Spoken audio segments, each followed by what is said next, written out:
What's going on? Welcome to this Behind the Track for I Gotta Know. Today we're going to be checking out the first drop and all the little intricacies and all the elements making it up. Let's hop in real quick with the drums. We're going to go quick overview.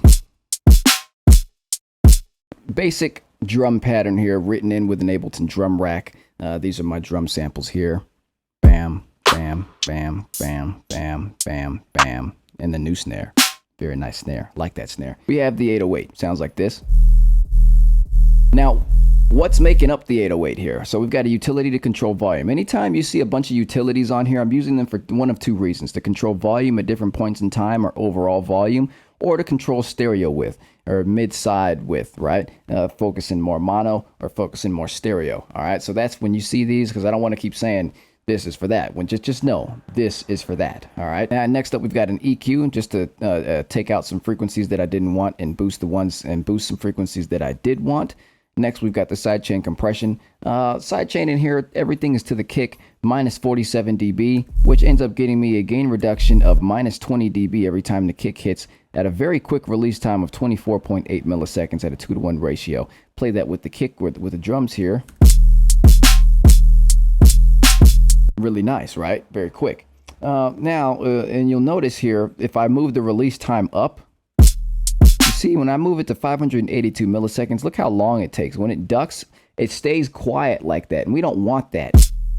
Notice when I move the release time down, the 808 reaches its original volume faster again.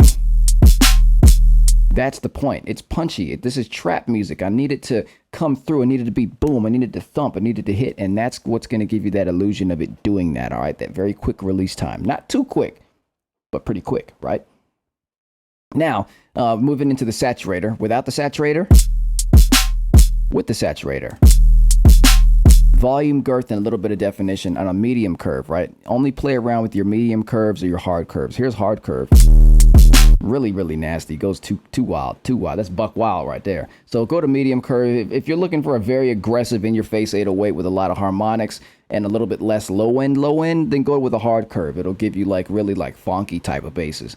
Just really aggressive. And then medium, it really gives you that nice bit of harmonic and tonal range, and it's subtle. It's not subtle, but it's nice. It's that middle ground. I like to usually use medium curve most of the time. Next, we've got thickify, all right? And it's not really doing anything on here, but in the other 808 on the next 4 bars of the drop, it is doing something, and I'll show you. But right here, even with it on and off, it's not doing much. With it off, with it on.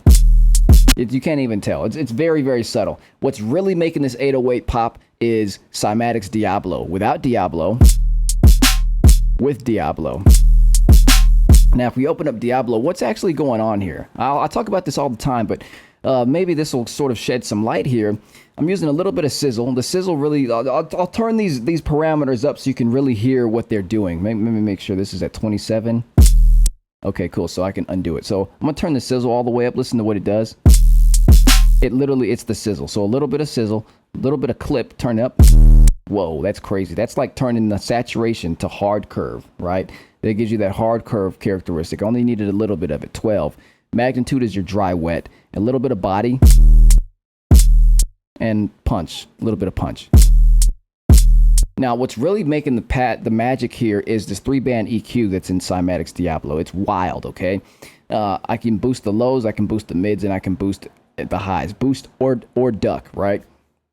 And it's really cool. I don't know exactly what frequency range in the bands these are, but they're just magical, okay? And on this one, I boosted the low end 3 dB. I ducked out the mid range minus 3 dB, and I really gave it some nice high end definition of 8 dB, and it really just brings it to life. Like, look, if I give this some mids, you get that weird mid range, and it becomes the body of the mid range just doesn't work with the kick drum. Then I have to rework everything. But ducking that mid just it's nice. It gives you that just nice dark characteristic to the 808, and I prefer that tonality. So that's what Cymatic's Diablo is doing on this 808. Let's move into what's after this here. This is the sound design section. Now, the cool thing about this is, and I'll touch on this real quick because it's not going to make sense otherwise. If you take a look here at the master channel, I've got a utility on the master chain right here. Like I said, what am I doing with utilities? I'm controlling volume at different points, overall volume, or I'm controlling the stereo width of something, right? In this case, it's on the master, so it's controlling everything, right? So this utility right here, it not only is it ducked down with a gain of minus 0.56, just very, very small change to kind of bring the volume down a little bit overall, but it's got this width here, and the width is at 68. If I turn the width all the way to the left, then the whole track is going to be in mono. If I turn it to the right, it's going to be focusing like on the sides. It's going to be super stereo, and it's going to sound weird. I'll show you this. All the way to the left, well, in the full mix. I'll show you in the full context of everything. So all the way to the left, and then all the way to the right. That's crazy, super stereo. And I'm sitting at a sweet 68. So why did I do this? I did this because I wanted to control the stereo width of the overall song. When it's at 100, it's just a little bit too overbearing. And this is something that I'm actually doing. This is a super pro tip for me. I am using this on pretty much every song. I throw a utility on the master channel and I attenuate that stereo width anywhere from 60% to 8 to 90%, just to kind of control that stereo width and really focus the mix down and really get at that mono deviation. So I know that it's going to play good on most speakers, on pretty much all speakers. Sometimes you may just have one AirPod in your ear. Trust me, I see it a lot. I'm sure you have too. And you want these things to correlate right. So kind of focusing in that stereo field is just going to kind of save your butt and give you a little bit more leeway to translate your mix to other sources. So for this track, I'm sitting at 68%. And the cool thing is on the screeches, well, everything in the drop, and we're talking about the first drop here, everything in this first drop is in mono, right? As far as the sound design, the basses and the sains, the LFO basses, yada, yada, yada. That's all in mono except for the screeches, because the screeches, I've got one screech here, which is a nice stabby screech with a nice reverb tail. And then I've got my pop screeches. And that's a 3-piece combo with one pork and bean screech playing down the middle. And then I've got a turtle screech playing 35 to the right. And then a turtle screech copy of it playing 35 to the left. They all come together to create this pops 3-piece combo. Pork and beans, turtle screech. It's magic, baby. But the thing is, these screeches, these pop screeches, they've got that nice stereo width. They're playing on the sides. They're not really playing down the middle. They've got that information there, but it's not really emphasizing that. It's emphasizing the sides. Now, on the sound design section, the serums and my basses and whatnot, these sustain was 2 elements here making up this drop. We have our sustain, and then we have our LFO bass.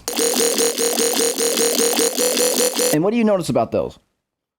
The thing with these 2 elements is they are completely in mono. All right, they're in mono. So, and they play well together, because sometimes if you put 2 things in mono, if the harmonics and the tonalities don't go together, they're going to sound like shit. It's not going to sound right. But I worked really hard to get these to sound good tonally. Listen to them together. The harmonics go well together, right? Now, play these 2 mono channels, these 2 mono sounds together, plus our pop screeches are basically our whole screech section, which is playing in stereo and on the emphasizing the sides. Check it out.